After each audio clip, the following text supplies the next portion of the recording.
Imagine standing on the coast of West Africa in the 1400s. The ocean calm, villages alive with trade, farming, and culture that has existed for centuries. Kingdoms rise and fall here, laws exist, religion exists, art exists. This is not some random empty land waiting to be discovered. But all of a sudden, unfamiliar ships appear on the horizon. At first, these newcomers in these unfamiliar ships want gold, ivory, spices, and they've brought cloth, metal tools, weapons, and many more to exchange them for. So trade begins, but cautiously. No one knows yet what this contact will become. However, some 5,000 miles across the ocean, something else is happening. In the Americas, European colonies are expanding faster than anyone expected. Sugar plantations stretch for miles. Tobacco, cotton, and coffee are turning into fortunes, but the work is brutal.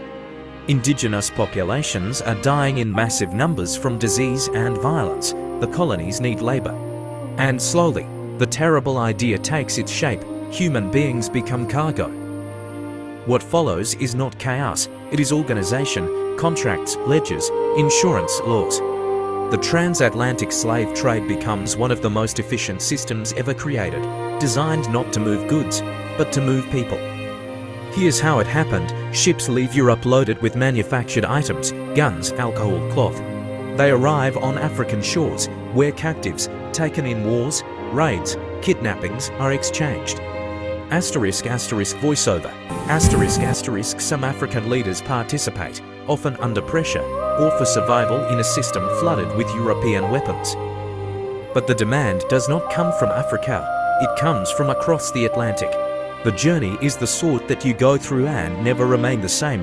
Why? Well, below deck, people are chained side by side, packed so tightly they cannot turn over.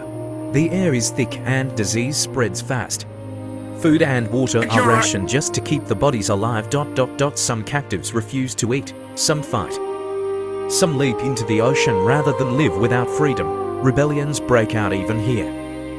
In fact, 1 to 2 out of every 10 people never makes it to land, and their bodies are thrown overboard. Those who survive are not welcomed. They are sold on auction blocks in the Caribbean, Brazil, and North America. Families are separated in seconds. Names are erased, languages are punished. Laws redefine people as property, inherited, bought, sold, and worked to exhaustion. Entire economies rise on this labor. Sugar sweetens European tables. Cotton clothes the industrial world, coffee fuels cities. Wealth flows outward, while suffering remains concentrated on the backs of the enslaved. And yet, the system is never peaceful as you'd expect. The people turned slaves resisted in quiet ways, by slowing work, breaking tools, and preserving songs and stories in secret. Others run, forming hidden communities in forests and mountains.